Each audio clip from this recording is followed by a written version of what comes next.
Hello students. तो आज हम शुरू करने जा रहे हैं एक न्यू सीरीज़ जो कि है एजुकेशन साइकोलॉजी। तो ये बीएड टेट एचपी टेट या कोई से भी टेट या सी टेट इसके साथ साथ कमीशन के लिए बहुत ही यूज़फुल वीडियो होने वाली है या बहुत ही यूज़फुल सीरीज़ है। तो जो साइकोलॉजी है उसमें से 30 मार्क्स के जो है क्वेश्चन आते हैं टेट में, तो ये बहुत ही इम्पॉर्टेंट है खुद में ही। तो इसके बारे में आज हम बात करेंगे। सबसे पहले हम बात करेंगे पेपर 1 की, जिसमें चाइल्डहुड एंड डेवलपमेंट ईयर के बारे में बात की गई है। तो इसका जो फर्स्ट यूनिट है वो है चाइल्ड डेवलपमेंट, और इसका जो फर्स्ट टॉपिक है वो है educational psychology, meaning, nature, scope and role of education psychology in teaching learning process. तो ये क्या है, सबसे पहले हम बात करेंगे इसमें एजुकेशन साइकोलॉजी की, नेक्स्ट हम बात करेंगे उसकी मीनिंग की, फिर नेचर की एंड देन स्कोप, और उसके बाद हम बात करेंगे कि एजुकेशन जो साइकोलॉजी है उसका क्या रोल है टीचिंग और लर्निंग प्रोसेस में। तो चलिए फिर स्टार्ट करते हैं। सबसे पहले अगर हम इसकी इंट्रो की बात करें या इंट्रोडक्शन की बात करें तो साइकोलॉजी क्या होती है। It is the study of mind and behaviour. तो ये क्या है, ये एक तरह की स्टडी है किसकी, माइंड और इसके साथ साथ बिहेवियर की। The discipline embrace all aspects of human experience. तो ये जो डिसिप्लिन है वो क्या करता है, वो इंक्लूड करता है हर एक एस्पेक्ट्स को ह्यूमन एक्सपीरियंस के, और इसके साथ साथ क्या करता है, from the function of the brain to the action of nation. इसके साथ साथ ये क्या क्या करता है कि जो भी हमारा ब्रेन फंक्शन कर रहा है और उसके थ्रू जो हम एक्शन कर रहे हैं, ये सारी चीज़ें ही क्या है, हमारी साइकोलॉजी है। तो अगर हम बात करें साइकोलॉजी की, और तो जो साइकोलॉजी वर्ड है वो दो ग्रीक वर्ड से लिया गया है। तो the word psychology is drive from 2 Greek word. तो वो कौन कौन से है, फर्स्ट है साइकी एंड सेकंड है लोगस। साइकी का मीन होता है सोल यानी कि आत्मा, और लोगस का मीन होता है साइंस यानी कि विज्ञान। तो क्या कहते हैं साइकोलॉजी को, इसको हम कह सकते हैं the science of soul. Next अगर हम बात करें कि जो भी जितने भी हमारे फिलोसफर हुए हैं उनके अकॉर्डिंग साइकोलॉजी की क्या क्या डेफिनेशन है, तो हर एक फिलोसफर का आप अपना मानना है साइकोलॉजी को लेके। सबसे पहले अगर हम बात करें तो क्या कहते हैं, सबसे पहले psychology as the science of soul. तो जब हम साइकोलॉजी को as the science of soul लेते हैं कि ये आत्मा को जानना है, तो इसके बारे में क्या मानना है, ये क्या कौन मानते हैं, इस तरह का कौन मानते हैं, the ancient day the Greek philosopher like Plato and Aristotle interpret psychology as the science of the soul and studied it as a branch of philosophy. तो उनका क्या मानना था, जो भी प्राचीन समय में ग्रीक के फिलोसफर थे यानी मिस्र के जो फिलोसफर थे, वो उनमें से जो मुख्य नाम हैं, एक तो प्लेटो हो गया, दूसरा अरस्तु यानी एरिस्टोटल हो गए हमारे। उन्होंने क्या इंटरप्रेट किया, उन्होंने इंटरप्रेट किया कि साइकोलॉजी क्या है, अ साइंस ऑफ सोल है। तो मतलब ये क्या है, ये है कि आत्मा को जानना है एक तरह से, and study it as a branch of philosophy. और इसको हम कैसे पढ़ते हैं, इसको हम एज अ फिलोसफी की एक ब्रांच के रूप में या फिलोसफी की एक शाखा के रूप में पढ़ते हैं। अगर हम बात करें इसकी और, तो but soul is something metaphysical. तो सोल क्या होती है हमारी, सोल एक तरह की हमारी मेटाफिजिकल होती है यानी कि आध्यात्मिक होती है। जैसे कि it can't be seen, observe and touch. ना ही हम इसको देख सकते हैं, ना ही हम इसको ऑब्जर्व कर सकते हैं, और ना ही हम इसको टच कर सकते हैं। And we can't make scientifically experimented on soul. तो हम क्या होता है इसमें कि हम जो साइंटिफिक एक्सपेरिमेंट करते हैं उसके बेसिस पर भी हम सोल को डिफाइन नहीं कर सकते हैं। तो ये मानना, ये चीज़ मतलब इस तरह से हम इसको मान नहीं सकते हैं कि जो साइकोलॉजी है वो सिर्फ और सिर्फ क्या है, साइंस ऑफ सोल है। तो नेक्स्ट इसके बाद अगर हम नेक्स्ट बात करें तो क्या है, नेक्स्ट है psychology as the science of mind. अगर हम साइकोलॉजी को as the science of mind माने कि भाई हाँ, जो साइकोलॉजी है वो क्या है, हमारे माइंड से रिलेटेड है, तो क्या इस तरह से कौन मानते हैं कि जो साइकोलॉजी है वो एज अ माइंड है, तो ये मानते हैं जर्मन के फिलोसफर जैसे कि विलियम जेम्स हो गए। तो ये लोग क्या मानते हैं कि जो साइकोलॉजी है वो क्या है, साइंस ऑफ माइंड है। इनके द्वारा क्या कहा जाता है, psychology is the science of mental process.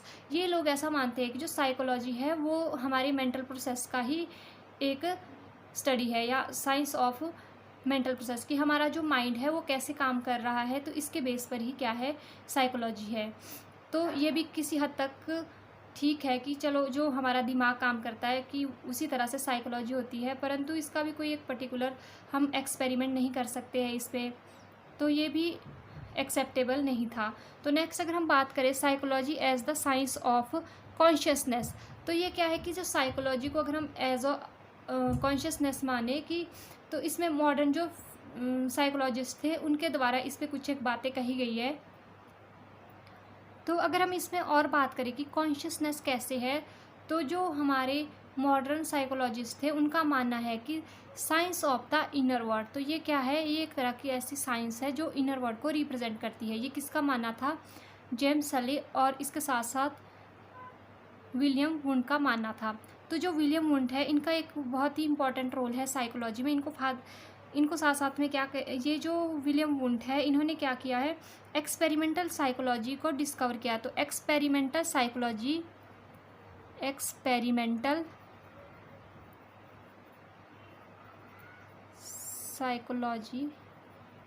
के फादर है ये, ठीक है।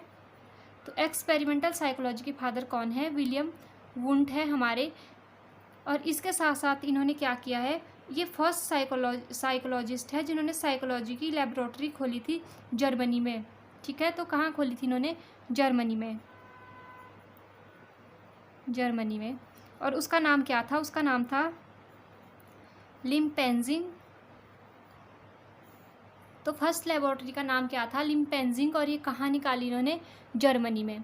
तो अगर हम इसकी बात करें कि इसको भी क्यों लीगल नहीं माना जाता है या इसको भी क्यों हम नहीं एक्सेप्ट करते हैं कि जो साइकोलॉजी है वो एज अ कॉन्शियसनेस है, तो इसका एक कारण है कि जो हमारे कॉन्शियसनेस के लेवल है वो 3 तरह के लेवल होते हैं, कॉन्शियस, सबकॉन्शियस और अनकॉन्शियस। तो इसके बेस पे डिफ्रेंशिएट नहीं कर पा रहे हैं कि तो साइंस को कैसे हम इनर वर्ल्ड कह सकते हैं, साइकोलॉजी को कैसे हम इनर वर्ल्ड कह सकते हैं। तो इसके बाद जो नेक्स्ट आता है और जो मोस्ट इम्पॉर्टेंट है जो कि एक्सेप्टेबल है वो है psychology as the science of behaviour, ठीक है। At the beginning of the 20th century, जब भी कि हमारी जो 20वीं शताब्दी है उसका प्रारंभ हुआ, उस टाइम पे क्या हुआ, when psychologist attempt to develop psychology into a pure science. तो उन्होंने क्या किया कि जो साइकोलॉजिस्ट थे उन्होंने डेवलप की कि साइकोलॉजी क्या है, साइकोलॉजी एक क्या है, हमारे पास प्योर साइंस है, ठीक है।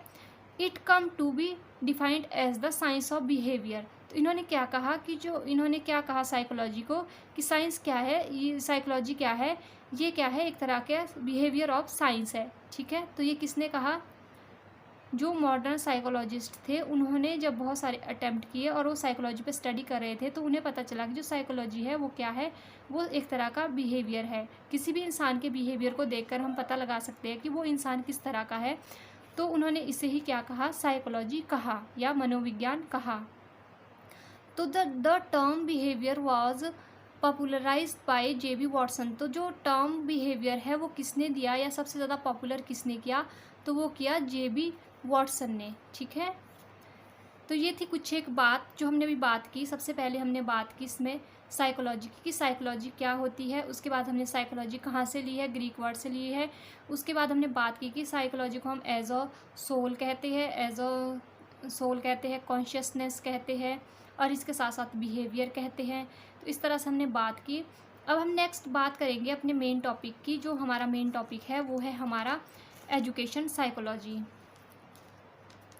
तो अगर हम एजुकेशन साइकोलॉजी की बात करें तो एजुकेशन साइकोलॉजी क्या है, educational psychology theoretical and research of modern psychology. तो ये क्या है, एक तरह की ये क्या है, थ्योरी है और रिसर्च बेस्ड एक तरह की मॉडर्न साइकोलॉजी है। And concern with learning process, और ये किसके साथ कंसर्न करती है, ये लर्निंग प्रोसेस के साथ हमारे रिलेट करती है। And psychological problem associated with teaching and training of the students, और किसके साथ ही हमारे कंसर्न होती है, वो होती है साइकोलॉजिकल प्रॉब्लम।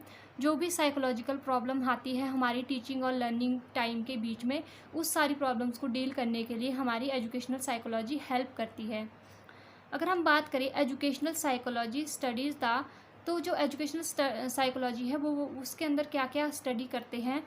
सबसे पहले हम इसका स्टडी करते हैं कॉग्निटिव डेवलपमेंट ऑफ स्टूडेंट्स का कॉग्निशन कैसे डेवलप हो रहा है, यानी कि जो उसका दिमाग है वो किस तरह से विकसित हो रहा है, इस बारे में हम इसमें बात करते हैं। कि जैसे बच्चों की मेंटल एज कितनी है, और जैसे कि कई छोटे बच्चे होते हैं, मान लो उनको हम फर्स्ट क्लास का कोई बच्चा है तो उसको हम फर्स्ट क्लास में इंटीग्रेशन नहीं सिखा देते हैं। तो ये कहाँ से हमें पता चलता है? ये हमें पता चलता है जब हमें कॉग्निटिव डेवलपमेंट ऑफ स्टूडेंट्स के बारे में नॉलेज होती है कि उसका जो दिमागी तौर पर वो कितना सीख सकता है एक पर्टिकुलर टाइम पीरियड में। तो नेक्स्ट है एप्टीट्यूड, कि बच्चों का क्या एप्टीट्यूड है किसी चीज़ को लेके, एंड लर्निंग मेजरमेंट। और इसके साथ साथ हमें ये भी पता चलता है कि हमें ऐसे कौन कौन से मेजरमेंट या ऐसी कौन कौन से असेसमेंट रखनी है बच्चों के लिए जिसके द्वारा हम उसको मेज़र कर सकें उनकी ग्रोथ को। ठीक है, फिर है क्रिएटिव प्रोसेस, और इसके साथ साथ हमें ये भी पता चलता है कि बच्चे कितने क्रिएटिव है। या इसके साथ साथ अगर टीचर के संदर्भ में बात करें तो टीचर अपने जो टॉपिक है उसको कैसे क्रिएटिव बना सकता है, तो इसके बारे में भी हमें पता कहाँ से चलता है? एजुकेशन साइकोलॉजी से पता चलता है। तो educational psychology is experimental and applied branch of psychology. तो एजुकेशनल साइकोलॉजी क्या है? एक तरह की एक्सपेरिमेंटल एंड अप्लाइड ब्रांच है साइंस की या साइकोलॉजी की। तो ये भी इम्पॉर्टेंट क्वेश्चन है कि एजुकेशन साइकोलॉजी क्या है? एक्सपेरिमेंटल एंड अप्लाइड ब्रांच है साइकोलॉजी की, and concern with the optimization of learning. और इससे ये किसके साथ कंसर्न करती है कि हम कैसे अपनी लर्निंग को और बेहतर तरीके से कर सकते हैं। तो ये भी किसके अंदर आता है? एजुकेशन साइकोलॉजी के अंदर आता है। John Herbert as the father of education psychology. ठीक है, अगर जॉन हर्बर्ट जो थे उनके अकॉर्डिंग एजुकेशन साइकोलॉजी क्या है कि जो बच्चे खुद से सीख रहे हैं या जितना इंटरेक्शन स्टूडेंट और टीचर के बीच हो रहा है उसके बेस पर ही क्या होती है? हमारी टीचिंग लर्निंग प्रोसेस ईजी होती है। तो ये थी बात एजुकेशन साइकोलॉजी की। अब हम इसी में ही नेक्स्ट मूव करते हैं। नेक्स्ट है मीनिंग ऑफ एजुकेशन साइकोलॉजी। तो एजुकेशन साइकोलॉजी का क्या अर्थ होता है? तो एजुकेशन साइकोलॉजी जो है वो कंसिस्ट ऑफ 2 वर्ड, वो 2 वर्ड से मिलकर बना है। एक है साइकोलॉजी और दूसरा है एजुकेशन। साइकोलॉजी अगर इन जनरल टर्म में हम बोले तो psychology is a pure science. तो साइकोलॉजी क्या है? एक तरह की प्योर साइंस है, और एजुकेशन का मतलब है शिक्षा। तो अगर हम इन दोनों को जोड़कर इसकी एक कुछ मीनिंग निकालें तो वो क्या होता है? वो होता है educational psychology is its application in the field of education of socializing man and modify his behaviour. तो ये एजुकेशन साइकोलॉजी क्या है? जो एजुकेशन साइकोलॉजी है, या इसको हम ऐसे भी ले सकते हैं कि जो साइकोलॉजी है उसकी एप्लीकेशन जो हम एजुकेशन फील्ड में अप्लाई करते हैं, जिसके कारण क्या होता है कि एक सोशलाइज्ड मैन बनता है और एक मॉडिफिकेशन होती है किसी के बिहेवियर की। तो वो क्या हो गया? हमारा एजुकेशन साइकोलॉजी हो गया। तो क्या होगा? जैसे कि हम बच्चों को मॉरल एजुकेशन देते हैं स्कूल में, ठीक है, तो हम उसकी, जैसे कोई छोटा बच्चा है तो उसको हम क्या करते हैं? स्टोरी सुनाते हैं। जैसे कि उनको स्टोरी सुना दी हमने किसी भी ईमानदार पर्सन की, तो वो क्या करेगा? उस तरह की वैल्यू अपने अंदर इम्प्लीकेट करेगा। तो वो कैसे करेगा? उस स्टोरी के थ्रू समझेगा उस चीज़ को, और उसके बाद क्या होगा कि उसके बिहेवियर में चेंज आएगी, यानी कि मॉडिफिकेशन होगा उसके बिहेवियर में। और इसके साथ साथ क्या होगा? वो एक सोशल बीइंग बनेगा, मतलब एक अच्छा सामाजिक प्राणी बनेगा, हम ऐसे भी कह सकते हैं इसको। तो ये कहाँ से हमें पता चला कि छोटे बच्चों को हमने किस तरह से एजुकेट करना है या किस तरह से हमें उससे मॉरल वैल्यू सिखानी है? तो ये कहाँ से पता चलता है? एजुकेशन साइकोलॉजी से हमें पता चलता है। नेक्स्ट अगर हम बात करें इसकी डेफिनेशन की कि एजुकेशन साइकोलॉजी की क्या डेफिनेशन हो सकती है, तो इसमें आता है education psychology describes and explain the learning experience of an individual from birth through the old age. ये किसके द्वारा कहा गया है? क्रो एंड क्रो के द्वारा। तो क्रो एंड क्रो ने क्या कहा है कि एजुकेशन साइकोलॉजी क्या है? Education psychology describe and explain the learning experience of an individual. तो ये क्या करती है कि ये डिस्क्राइब करती है और इसके साथ साथ क्या एक्सप्लेन करती है? लर्निंग एक्सपीरियंस को किसी भी इंडिविजुअल के, उसके बर्थ से लेकर उसकी ओल्ड एज तक। मान लो कोई बच्चा है, मतलब कोई बच्चा है तो उसकी जितने भी सारे लर्निंग एक्सपीरियंस हो गए बचपन से लेके उसके बुढ़ापे तक के, तो वो सारे एक्सपीरियंस को वो कैसे एक्सप्लेन करेगा? वो करेगा एजुकेशन साइकोलॉजी के थ्रू। नेक्स्ट है हमारा स्किनर। तो स्किनर ने क्या कहा है? स्किनर के अकॉर्डिंग क्या है? Education psychology branch of psychology which deal with teaching and learning. तो ये एक तरह की ब्रांच है किसकी?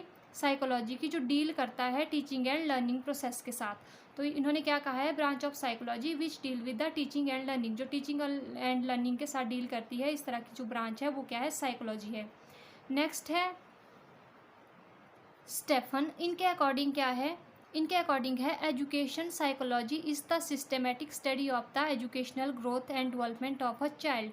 तो ये क्या है, एक तरह का सिस्टमेटिक स्टडी होती है एजुकेशनल ग्रोथ एंड डेवलपमेंट की, किसी भी बच्चे की किस तरह की इसकी एजुकेशन ग्रोथ और डेवलपमेंट हो रही है उसके बारे में जो एक सिस्टमेटिकल नॉलेज होती है वो क्या है, एजुकेशन साइकोलॉजी है। तो आई होप आपको यहाँ तक समझ आ गया होगा और ये वीडियो आपके लिए यूज़फुल हो। अगर आपको वीडियो अच्छी लगी हो तो लाइक करें और शेयर करें अपने फ्रेंड्स के साथ। तो मिलते हैं जल्द ही नेक्स्ट वीडियो में इसके नेचर के और स्कोप और लर्निंग, जो भी इसके टीचिंग लर्निंग में इसकी क्या इम्पोर्टेंस है, उस टॉपिक के साथ हम नेक्स्ट बात करेंगे।